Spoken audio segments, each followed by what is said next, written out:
Ciudadanos de Saltillo, es mi deber informarles que Cinsa y Sifunsa del Grupo Industrial Saltillo está ya en huelga. Hace 50 años un rugido de justicia resonó en nuestras fábricas. La huelga de Cinsa Sifunsa, una lucha que cambió la historia de la vida laboral en México. Cinsa Sifunsa, 50 años de lucha. Durante la primavera de 1974 en Saltillo, Coahuila, se desarrolló un movimiento que marcó un antes y un después en la lucha obrera de México, la huelga Cinsa Sifunsa, que a la larga simbolizaría una toma de conciencia y el esfuerzo por lograr un sindicalismo democrático y combativo. Hablamos de una ciudad en pleno auge industrial, que dependía económicamente del comercio local y de las pocas empresas existentes. Era el Grupo Industrial Saltillo, el GIS, la más importante. Bueno, pues era desde luego a mucho orgullo la capital de Coahuila. Era una ciudad de 200,000 habitantes. Empezaba el auge industrial que lo ha llevado a ser una ciudad de casi 1,000,000 de habitantes. Entonces era un Saltillo totalmente distinto. Teníamos 20,000 automóviles, ahora tenemos 200,000. Era un Saltillo centro cultural por excelencia. Estaba el Ateneo Fuentes, ya existía el Tecnológico de Saltillo, la Escuela Normal del Estado, la Universidad de Coahuila. Ese era el Saltillo que yo recuerdo, muy familiar, bucólico y lleno de habitantes, trabajadores, orgullo de esta región. Para mí era lo máximo una empresa, y lo es todavía. Porque de trabajar en cualquier otra parte en la calle y trabajar en una empresa donde tienes un montón de utilidades, cosas buenas, un horario, donde te norma tu vida, donde tienes que entrar a tales horas y salir a tales horas, es mejor una empresa. Pero uno de los problemas más graves era que mantenimiento era muy mal pagado. Bueno, en Saltillo en aquellas épocas venía una persona a Saltillo y le preguntaban, ¿dónde vas a trabajar? En el Grupo Industrial Saltillo. ¿Y dónde más? En el gobierno del Estado. No había muchas empresas como ahora que tenemos cientos de empresas. Era muy importante la presencia del Grupo Industrial Saltillo. En ese entonces las empresas Cinsa y Sifunsa eran los centros de trabajo más grandes y más importantes de la localidad.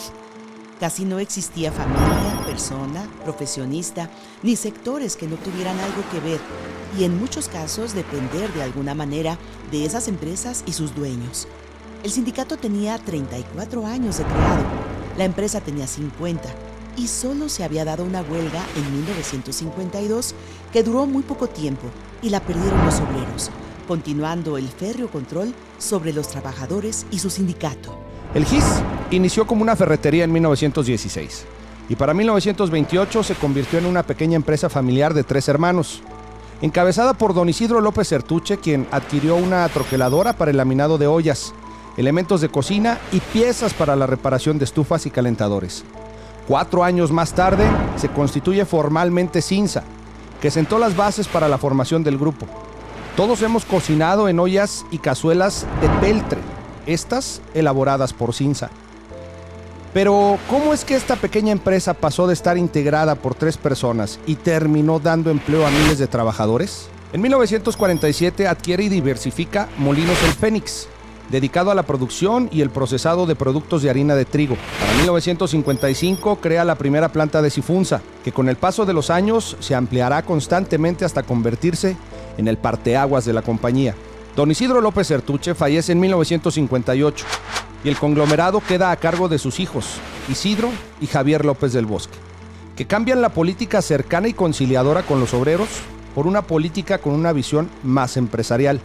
Alguna vez le pregunté a don Isidro por qué había muchas quejas acerca de los salarios que no eran los requeridos por los trabajadores y me dijo: mire, Arturo, hay mucha gente que viene del desierto de Coahuila, que no tienen trabajo y hay que abrir muchas empresas más para darle trabajo a la gente. Esa era la postura del empresario, don Isidro López.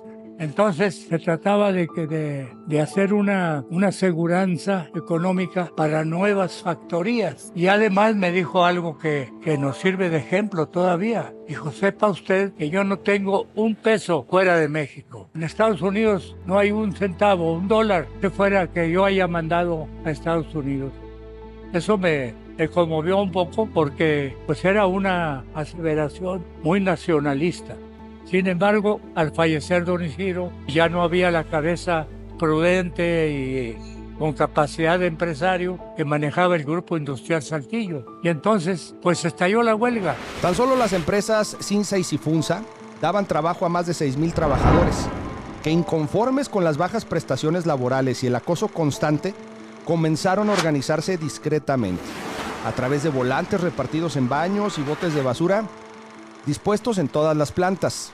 Muchas veces los símbolos y las anécdotas sirven para tratar de entender la situación de un momento histórico lejano, y en este caso fue una manta, un señalamiento a la entrada a Saltillo donde decía: Saltillo no es hacienda de los López. Esa era la consigna, y que demostraba de alguna manera esta condición tan difícil que vivían los trabajadores, pues en condiciones de trabajo, de trato con las mujeres, no por parte de los empresarios, sino por parte de los, digamos, capataces, administradores, y el ambiente era un ambiente pues de una economía muy pequeña, nada que ver con lo que está pasando hoy con este desarrollo tan importante de Saltillo. De Cinza Sifunza, que eran Compañía Industrial del Norte y Compañía Fundidora del Norte, pues eran las grandes empresas en esa zona. Había pues básicamente un desarrollo industrial muy limitado. Las condiciones de trabajo en general eran malas, el apoyo sindical nulo. Había empleados que tenían más de 5 años trabajando y no tenían base, eran eventuales. Pero la peor parte la llevaban las mujeres. Realmente las obreras, su papel fue muy duro, ¿no? Vivían ahí, eran los hornos que tenían ahí, no tenían aire acondicionado. Entonces los hornos, pues no sé, imagínense que están como a 50 grados o 55 ahí trabajando. No podían ir al baño, no podían tomar agua, no podían, si les bajaba la menstruación, no podían salirse a cambiar la compresa, y luego tenían acoso de algunos capataces, en fin, fue muy duro para las obreras. No les pagaban a las mujeres lo mismo que a los hombres. Había más de 1,500 mujeres que trabajaban en la Cinza y eran víctimas del acoso sexual. No de los López, ni de los ingenieros, de los achichincles. Siempre han dicho que la Tenejal es más dura que la cal. Y los achichincles, si querías cambiar de turno, siempre a las nuevas las mandaban al tercero, para que pierdan el segundo o el primero. Bueno, pues ya sabes con qué pagas. Y era tanto el acoso y tanta la situación que ya era algo muy permanente y algo muy sabido. El 2 de abril de 1974 empieza a correr el rumor de que Margarito Carranza ya había firmado un contrato colectivo de trabajo con la empresa, el cual se había registrado en la Junta de Conciliación y Arbitraje del Gobierno del Estado. Esto le daba validez. Margarito Carranza era el líder sindical de Cinza y Sifunza, impuesto por la familia López del Bosque, un minero analfabeta que venía de Concepción del Oro, pasado en años y de peso, al que la familia López del Bosque le puso un maestro para que le enseñara a leer y escribir, pero solo aprendió a escribir la C de su apellido, y con ella legalizaba a modo las necesidades de 6,000 familias. Al día siguiente, los obreros, que ya estaban inconformes con las condiciones de trabajo, confirman que efectivamente el contrato colectivo de trabajo ya se había registrado en la Junta de Conciliación y Arbitraje, y deciden convocar a todo el gremio a una asamblea general extraordinaria en un local ubicado en aquel tiempo a unas cuantas cuadras de la empresa, lo que les permitía trasladarse con facilidad. Durante la asamblea, que duró desde las 3 de la tarde hasta la madrugada del 4 de abril, estuvieron presentes Socorro Castañeda, entre algunos otros compañeros que estaban afiliados al Frente Auténtico de los Trabajadores, y eran los responsables de los volantes que se habían venido distribuyendo a manera disimulada. El detonante fue el accidente que Socorro Castañeda, una jovencita, sufrió al mover un carro de producción que le afectó la columna. Fueron meses de luchar contra el propio sindicato de la CTM para que se le reconociera como accidente de trabajo, llevando su problema a la Asamblea General, donde fue conocida por muchos trabajadores. Cuando estalló el movimiento, ella estaba al frente. Se convirtió en el centro de unión y de confianza. Fue precisamente a sugerencia de Socorro Castañeda que se propuso a la Asamblea General destituir al comité sindical encabezado por Carranza, y fue también quien propuso a Salvador Alcázar como nuevo líder, lo que fue aprobado por la mayoría a través del voto directo.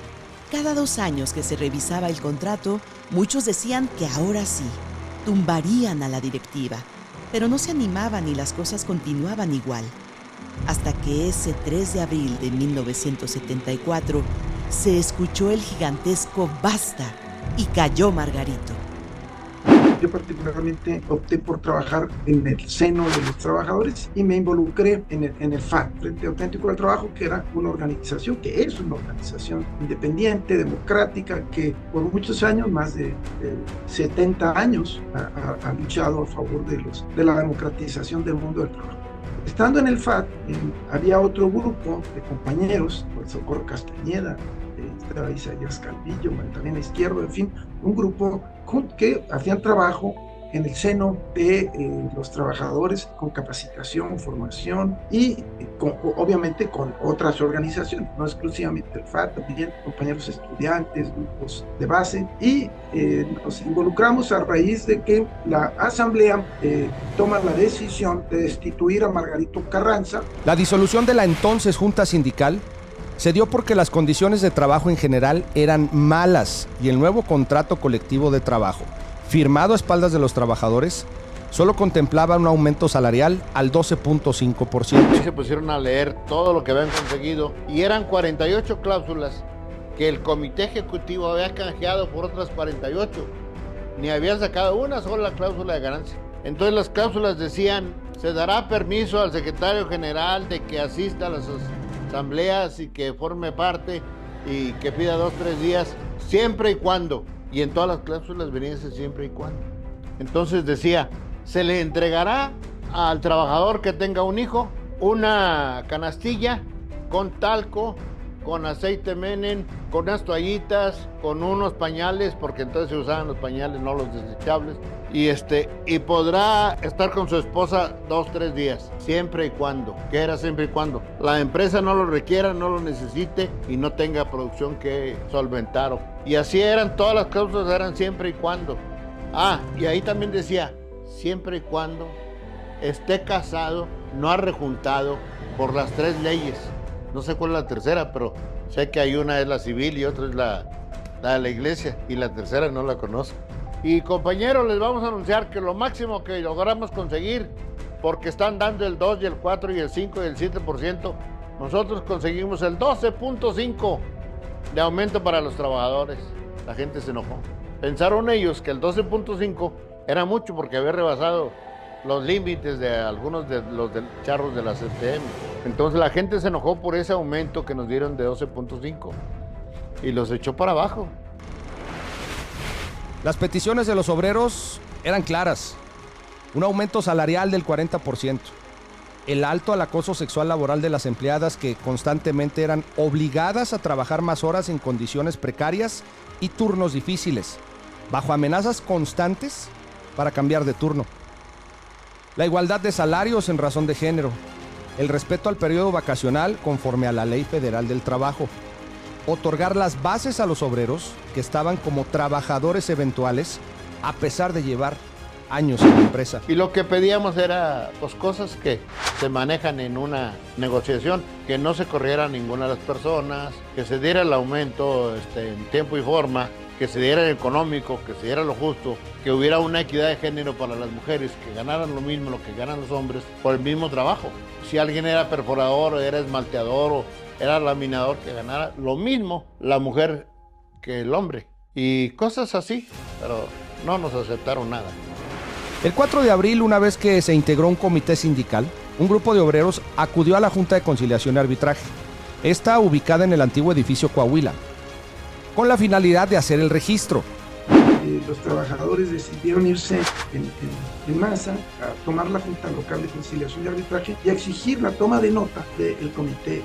En ese momento nos llamaron al FAT, estábamos ahí Alfredo Domínguez, Antonio Villalba y su servidor, y nos trasladamos de inmediato a Saltillo para, obviamente, ponernos en contacto con nuestros propios compañeros del FAT, que era precisamente el grupo que encabezaba, digamos, Nelly Herrera, una mujer increíble, un personajazo, obrera que había trabajado ahí, una obrera intelectual, una pensadora, una promotora social, comprometida, militante, y entramos a asesorar a esta insurgencia, a esta movilización de los trabajadores y a pensar con ellos algunas salidas jurídicas para negociar debidamente el contrato colectivo. Ante la presencia masiva de los trabajadores y después de disipar algunas objeciones sobre la legalidad con la que se constituyó la nueva mesa sindical, ese mismo día la Junta de Conciliación y Arbitraje dejó por registrados a los nuevos integrantes del sindicato Cinsa-Cifunsa.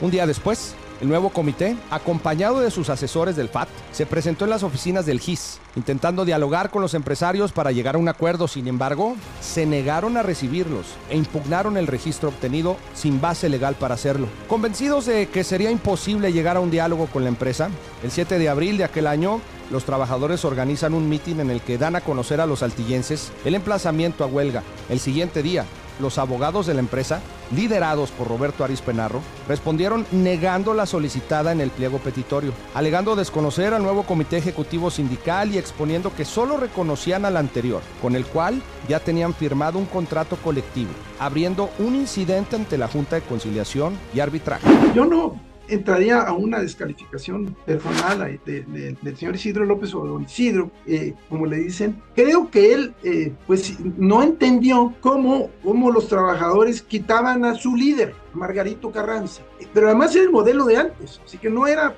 exclusivo de don Isidro, así pensaban los empresarios. Es mi sindicato, es mi líder, y cómo estos ¿no? van a quitármelo. Por eso su primera reacción fue: yo no negocio con nadie, pero no creo que haya sido por un problema de egoísmo, por el porcentaje, simplemente que era el rechazo a que los trabajadores decidieran autónomamente quiénes iban a ser sus dirigentes. El 9 de abril, más de 2,000 trabajadores rodearon nuevamente el edificio Coahuila, por lo que la Junta de Conciliación y Arbitraje desechó el incidente y reconoció la personalidad jurídica de los dirigentes una vez más, pero además aceptó el término desequilibrio entre los factores de la producción como una justificación legal para emplazar la huelga. Este enfoque, planteado por Arturo Alcalde Justiniani, derivó en una jurisprudencia ante la Suprema Corte de Justicia de la Nación, convirtiéndose en un hito legal que fortaleció la posición de los trabajadores en todo el país. El tema del desequilibrio entre los factores de la producción es una causal señalada en el artículo 450 de la Ley Federal del Trabajo, que establece, es una reproducción, vamos a decir, del objeto de la huelga constitucional. La Constitución nos habla de que se podrá ejercer el derecho de huelga para lograr el equilibrio entre los diversos factores de la producción, logrando un equilibrio entre el factor capital y el trabajo, y la ley lo reproduce. Como en este caso la revisión contractual ya se había llevado a cabo, entonces únicamente era posible, invocar una causal señalada en la ley que no fuera la de la propia revisión, sino de otra manera se nos iba a alegar que ya estaba firmada. En palabras de Alcázar, durante el desahogo de pruebas de la audiencia incidental el 9 de abril, el desequilibrio entre los factores de producción significa que no están equilibrados los factores en cuanto a salarios percibidos de los trabajadores y ganancias de la empresa, y aparte, el desequilibrio entre lo que es el dinero, o sea, el poder adquisitivo de la moneda, no equilibra lo que el trabajador percibe. En esos momentos se consideraba que el peso había perdido un 70% del poder adquisitivo, por lo que el aumento al salario era una necesidad urgente. La empresa se negó rotundamente, nos dijo que no rechazaba, que no aceptaba ningún diálogo, salvo que fuera con Margarito Carranza, que era el líder amigo de los dueños, y entonces se optó por emplazar a huelga la empresa por desequilibrio entre los factores de la producción, que era una causa un tanto genérica que señala en la ley. Nosotros esperamos que ese emplazamiento iba a servir de excusa para provocar una negociación y que hubiera el incremento salarial que querían los trabajadores, porque vivían en condiciones económicas muy difíciles, ¿no? Y salarialmente también. Entonces la actitud de la empresa fue de resistencia total, al contrario, fue mucha soberbia, y dijeron: no, pues si quieren la huelga, pues vámonos a la huelga. Para podérselo aplicar a los López del Bosque, que ellos lo que nos hicieron fueron puras tácticas dilatorias para que nunca se resolviera el problema, pero aprendimos a hacerlas nosotros, a devolverlas, y eso fue lo mejor que nos pudo haber pasado, porque está sentada la jurisprudencia del desequilibrio entre los factores de la producción. Yo diría que fue la soberbia empresarial la que le incrementó, incluso auxilió para que el conflicto en términos jurídicos se enredara, porque la empresa misma planteó que en el procedimiento de calificación de la huelga, que ofrecía periciales contables para demostrar que no había desequilibrio entre los factores de la producción, de lo cual era una locura, porque era hacer un análisis de cada recibo de los trabajadores, imagínense, más de 5,000 trabajadores, y eso lo que obligaba era que se alargara el procedimiento de huelga. Ellos pensaban que con eso la gente se iba a asustar. Esa fue su estrategia, y por eso incluso tapiaron las empresas, pusieron placas de acero en las entradas, como diciendo esto se va a cerrar por mucho tiempo. Eso para asustar. Creyeron que los trabajadores se iban a rendir inmediatamente, iban a pedir perdón en esa lógica pues del hacendado, el peón, que era un poco esa la relación con la que se entendían las relaciones laborales. El 14 de abril se realizó un gran mitin en la Plaza de Armas, donde se insiste en el diálogo. Sin embargo, la respuesta de la empresa no solo fue un rotundo no. Es aquí que a las 12 en punto, el 16 de abril de aquel año, 6,000 obreros dejaron sus herramientas y se declaró la huelga. Con una gran sincronización, todas las máquinas se paralizaron. El presidente de la Junta certificó el estallamiento perfecto. Las banderas rojinegras ondearon en las entradas de las 3 plantas. Por eso es tan importante, porque no es una huelga tradicional por una reivindicación salarial, sino yo diría que es un grito popular de hartazgo frente a un trato, digamos, realmente pues autoritario, frente a los obreros, en la que la sociedad se vio reflejada. Y esto era claro con la solidaridad cotidiana. Los estudiantes, influenciados por el movimiento del 68 y la reciente conquista de la autonomía universitaria en Coahuila, apoyaron el movimiento obrero. La Dirección de Difusión Cultural de la máxima casa de estudios, junto a las escuelas del Ateneo Fuente, Jurisprudencia, Ciencias Químicas y otras, además de la Universidad Autónoma Agraria Antonio Narro y el Tecnológico de Saltillo, se unieron a los trabajadores, desplegando toda una logística para la obtención de apoyos.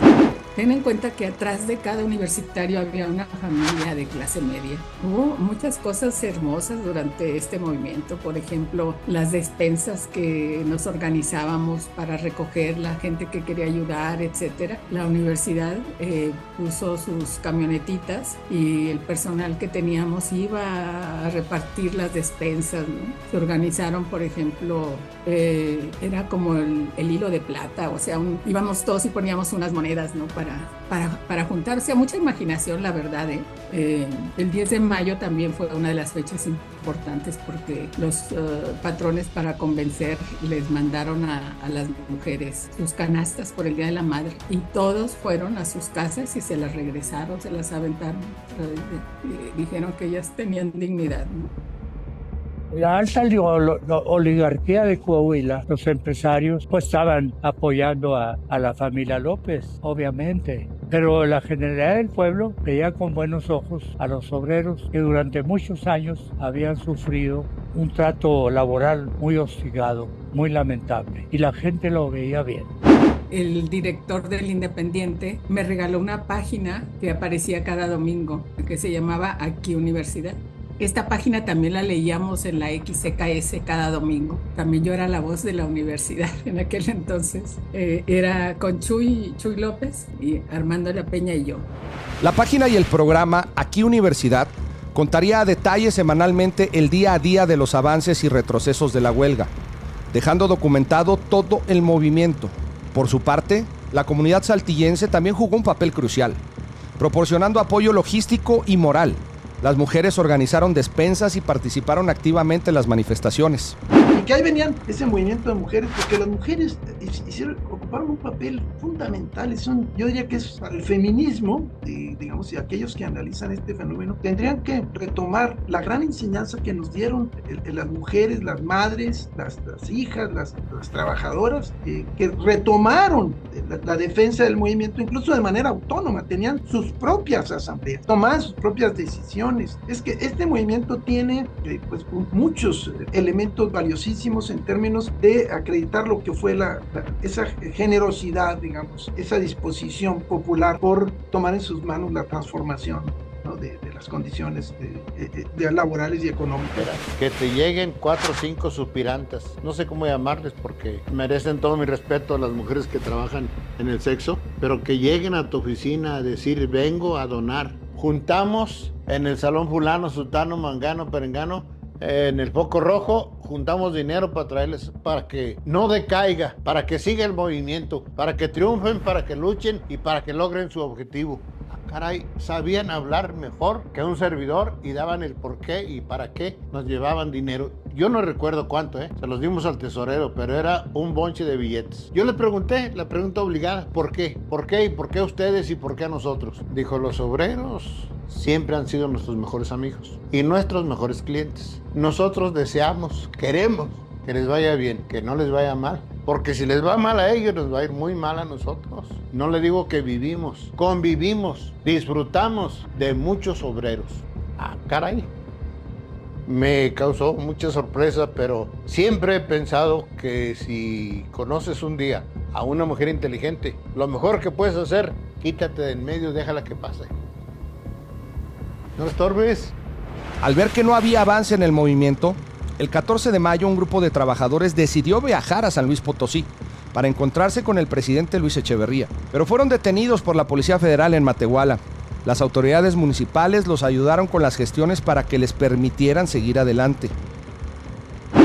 Nosotros sabíamos exactamente que no íbamos a ir nunca a la Ciudad de México. Sabíamos que en San Luis Potosí íbamos a encontrar al señor presidente. Pero cuando nosotros llegamos a Matehuala, el secretario de gobierno nos paró a todos, nos mandó a hablar y nos llevaron con policías y todo. Quiere hablar el presidente municipal y el secretario de gobierno del estado para que ustedes paren su marcha. Son de Coahuila, no son de San Luis. Por eso, pero tenemos derecho, la vía es libre, somos mexicanos y nosotros nada más queremos hablar con el presidente. Sí, pero van a echar a perder la fiesta. No, de ninguna manera no vamos a intervenir en eso, señor. De hecho, no vamos a entrar a ningún recinto. Y entonces dijo, mira, está permitido, ya hablé con Echeverría, ya hablé con Mario Moya Palencia, ya hablé con Cervantes del Río y ellos van a permitir que una comisión de 5 personas de ustedes entre a platicar con Echeverría y entre ellos tú que eres el líder. Correcto, muy bien, aceptamos. ¿Están de acuerdo? Sí, estamos de acuerdo. Lo que te digo del líder, que es algo que lo traes nato, a las 3 de la mañana les dijimos a los camiones, no arranquen, empujen los camiones, váyanse todos a empujar. Y las motocicletas también. Prenden en la carretera, ahí las prenden. Y así lo hicimos. Y nos fuimos a las 3 de la mañana. Nadie se dio cuenta, ni los policías, ni nadie, porque estábamos ahí en la plaza. Nos fuimos yendo, desbalagando. Y llegamos a San Luis Potosí. Y los esquiroles, los líderes charros de la CTM, nos querían golpear. Oye, que por qué vienen aquí a desprestigiar a San Luis Potosí. Ustedes son de Coahuila. ¿Y ese chaparrillo que está ahí, que va ahí, quién es? Dijo, pues ese es el líder. No puede ser, yo me esperaba un pelado grandote, bigotón, panzón. Ese muchachillo. Dijo, sí, ese muchachillo es el líder. Y lo abordamos, nos abordó en la calle, estuvimos como unas 2 o 3 horas hablando con Echeverría. Nos dijo que nuestro movimiento era buena causa, el pueblo, por el pueblo y para el pueblo. Y que no desistiéramos en nuestros objetivos, en nuestro movimiento y en conseguir las prestaciones que pretendíamos para los obreros. Nos tocó un presidente de izquierda, un presidente que a lo mejor comía con la derecha, pero era de izquierda. Y yo creo que le caímos bien y nos dice, ¿qué les falta? Pues nos falta dinero, porque el tesorero que teníamos se lo llevó todo. Hugo Cervantes del Río, que les den 50,000 pesos a este muchacho ahorita. No, pero que hay que ir a México. No, que se los den. ¿Les firmo un cheque? No, dales en efectivo. Todo era conflicto ahí con nosotros. Dije, ¿qué más les falta? Dice Luis Echeverría. Digo, pues nos falta un camión de coca, unas cajas de aguacate, unas cajas de tomate y unos costales de cebolla. Y va a ser unas 2 o 3 panaderías. Encárguense de ello, que lo hagan y que les traigan aquí. hicimos lonches de aguacate, paramos un camión de refrescos, agarraron todos los que quisieron de otros refrescos, no habíamos desayunado, ni habíamos cenado un día antes, porque, ¿sabes?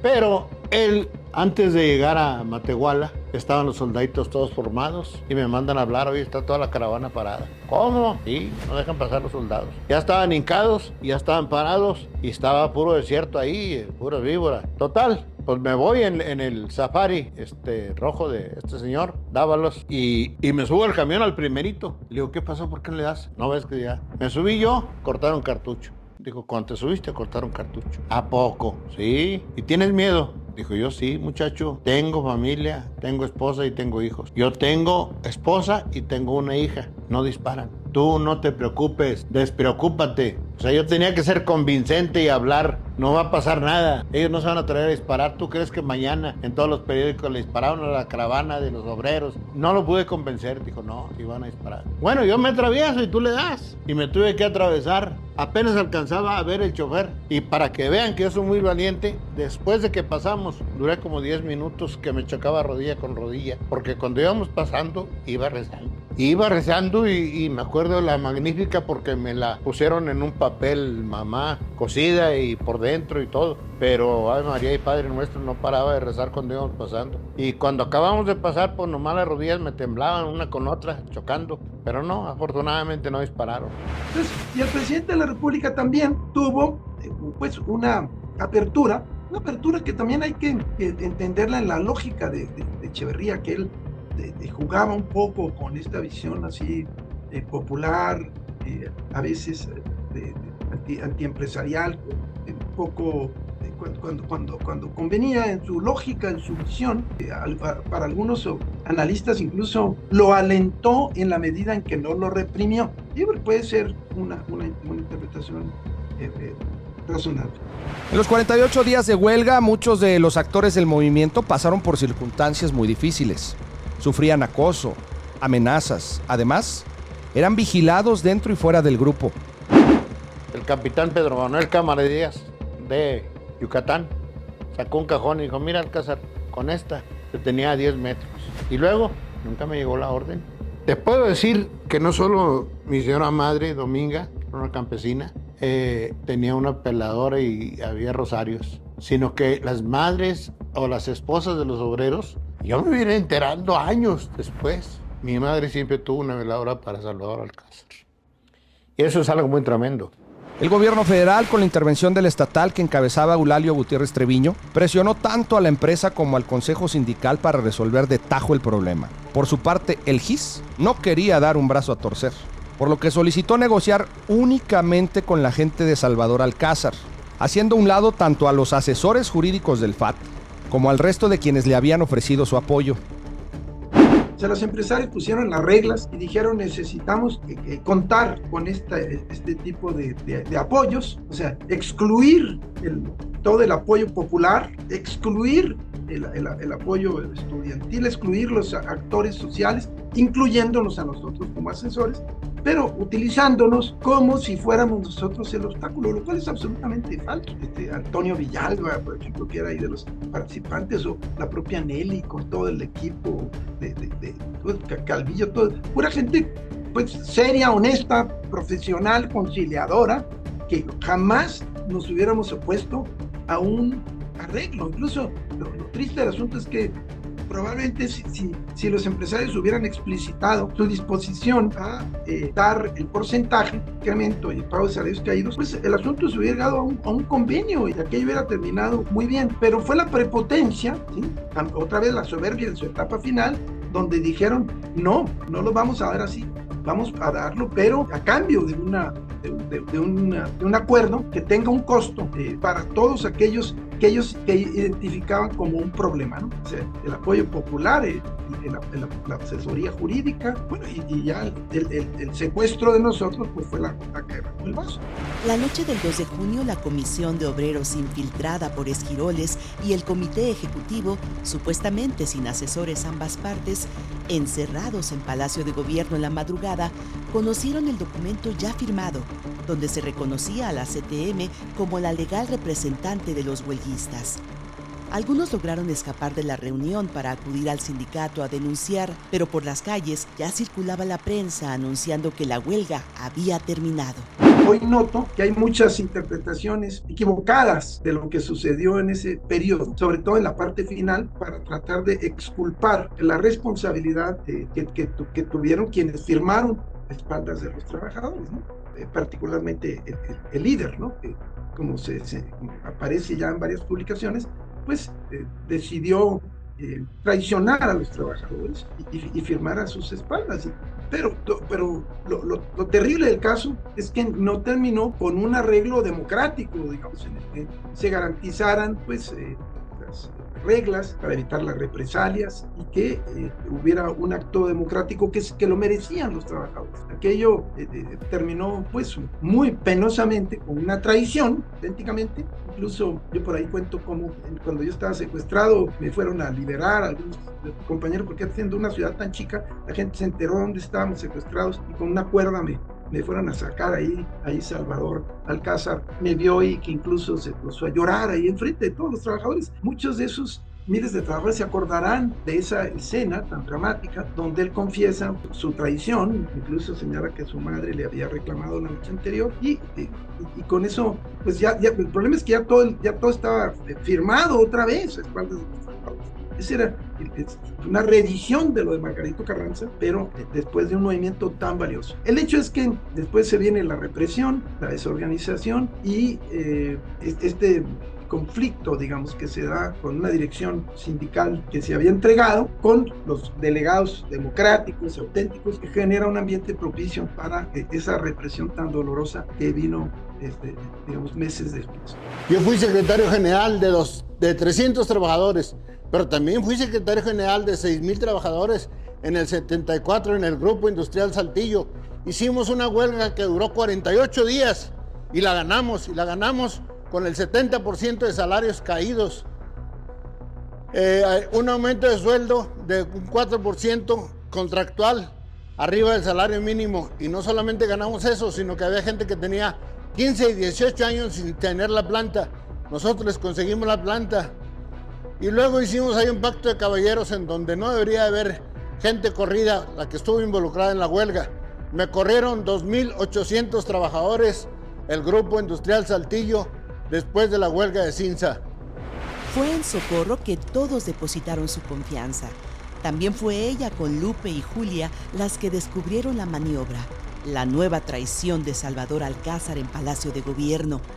Como pudieron, burlaron a los guardias, escaparon y avisaron, pero la traición ya estaba consumada. Alcázar había firmado. Lo que se ganó no estuvo mal, pero se perdió lo más grande, la libertad sindical. Mantener viva esta historia a través de los testimonios y los documentos es esencial para no olvidar los sacrificios y los logros. Sigue siendo un ejemplo de la importancia de la unidad social frente a la opresión del empresario. Se trató, sobre todo, de demostrar que la unión y la fortaleza de los obreros, junto a sus familias, los estudiantes y todos los sectores que se unieron a este movimiento, era más grande que la voluntad de una familia. El final de la huelga estuvo marcado por un evento que muchos consideran una traición. Existen diferentes versiones de lo sucedido según protagonistas del movimiento. Salvador Alcázar, junto con un grupo de obreros que habían decidido actuar a espaldas de los trabajadores, firmaran el acuerdo sin consultar a los trabajadores y acusándonos, pues puerilmente, de que éramos comunistas, ¿no? Decía Salvador, es que Arturo me obliga todas las noches a leer El Capital. Decía yo, hasta de risa daba. Digo, ni lo he leído yo, ni creo que lo hubiera entendido mucho, ni él, ni yo. Entonces, pero es un simplismo esta idea de que pues, los rojillos, el FAT, los comunistas, ¿no? Para poder atender la petición del sector empresarial, que era quitar toda influencia que le impidiera un arreglo y una represión, un cambio estructural, como fue posteriormente, donde se vinieron miles de despidos, una división de la empresa en varias partes. Pero lo terrible del caso es que no terminó con un arreglo democrático, digamos, en el que se garantizaran reglas para evitar las represalias y que hubiera un acto democrático que lo merecían los trabajadores. Aquello terminó pues muy penosamente con una traición. Lo que hice yo antes de entrar a Palacio de Gobierno es deslindarme del Frente Auténtico del Trabajo para poder entrar nosotros y que no entrara el FAT ni entrara la CTM. Porque el problema de nosotros era de obrero patrón. Y yo siempre les dije que no hay que matar la gallina de los huevos de oro. Ellos querían expropiación. Y en esa carta yo me deslindo totalmente del Frente Auténtico del Trabajo. Y ese ha sido uno de mis mayores pecados, porque me persiguieron como si fuera la escoria. Me persiguió el Frente Auténtico del Trabajo, me denigró la CTM, el gobierno pues le interesaba también, pero afortunadamente algunas gentes dijeron la verdad. No, oye, pues es que no nos dejaban arreglar. Primero eran los empresarios y después eran los asesores. Y ellos, acuérdate que me dijiste cuando llegaste, que era sin compromiso. Y así como es sin compromiso, mi compromiso nada más está con los obreros. O arreglo. Pero eso no se va a quedar ahí permanentemente por años para que le pase lo que a Medalla Gacela. Sucumbieron porque duraron años, ¿sí? Mal asesorados. Nosotros estuvimos bien asesorados, pero hasta aquí llegaste. Estas diferentes versiones de la traición dejan abierta la interpretación. ¿Fue una decisión estratégica para proteger a los trabajadores? ¿O efectivamente fue una traición que socavó la lucha obrera? Me dice una vez Arturo Alcalde Justiniani: Alcázar, te tengo 2 buenas y 2 malas. Dímelas. Dijo, mira, ahí te va la buena, es que ya eres cabeza del movimiento. Esa es la buena. Dijo, y la mala es que si mochan la cabeza se acaba la huelga. Ah, caray, estuvo bien. Dijo, mira, te voy a decir una cosa, Alcázar. Si te matan, te van a hacer mártir. Se te van a borrar todos los pecados. Nunca has tenido novia y nunca has hecho nada malo en tu vida. Y no eres como tú eres. Ah, está bien. Y la otra, pues, mira, si te matan, te hacen mártir. Y si no me matan, ¿qué? Dijo, va a ser como un cesto de la basura. Se llama escoria, donde escupen todos. Ah, sí. No, prefiero vivo. Me quedo vivo. Dijo, vivos hay muy pocos líderes. Vivo y honesto hay pocos líderes, están muertos. Durante la huelga, los patrones llevaron a cabo varios intentos para terminar el movimiento violentamente.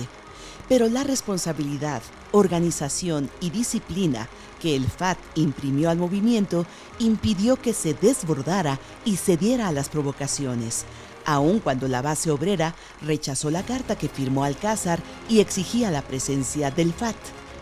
Sin embargo, Filiberto Sánchez, militante del FAT en León, Guanajuato, fue detenido y encarcelado por varios días sin motivo ni explicación.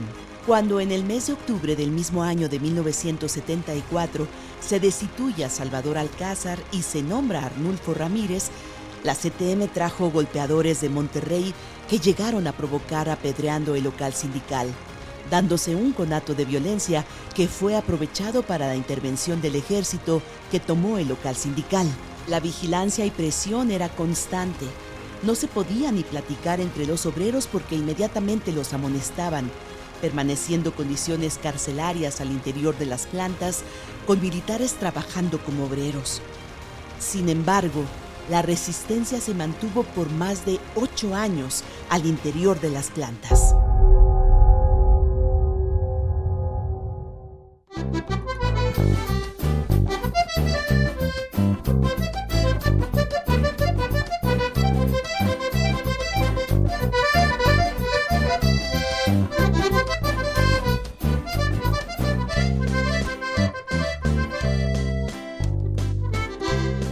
Perdonen la extravagancia si piensan que es mi delirio.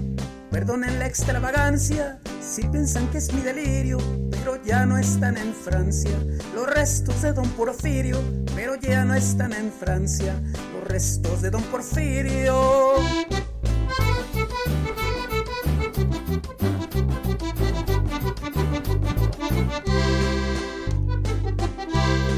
En Saltillo los tenemos por la culpa de los López. En Saltillo los tenemos por la culpa de los López. Por la culpa de los López. Miren lo que padecemos por la culpa de los López. Miren lo que padecemos.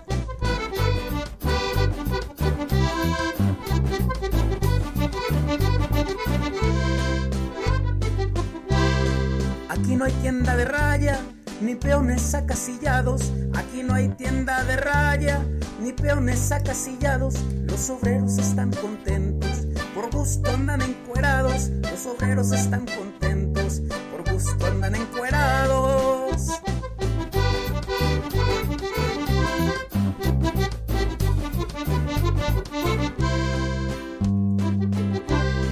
Los López del Bosque son dueños de esta gran ciudad. Los López del Bosque son dueños de esta ciudad. Mantienen el feudalismo en plena era nuclear. Mantienen el feudalismo en plena era nuclear.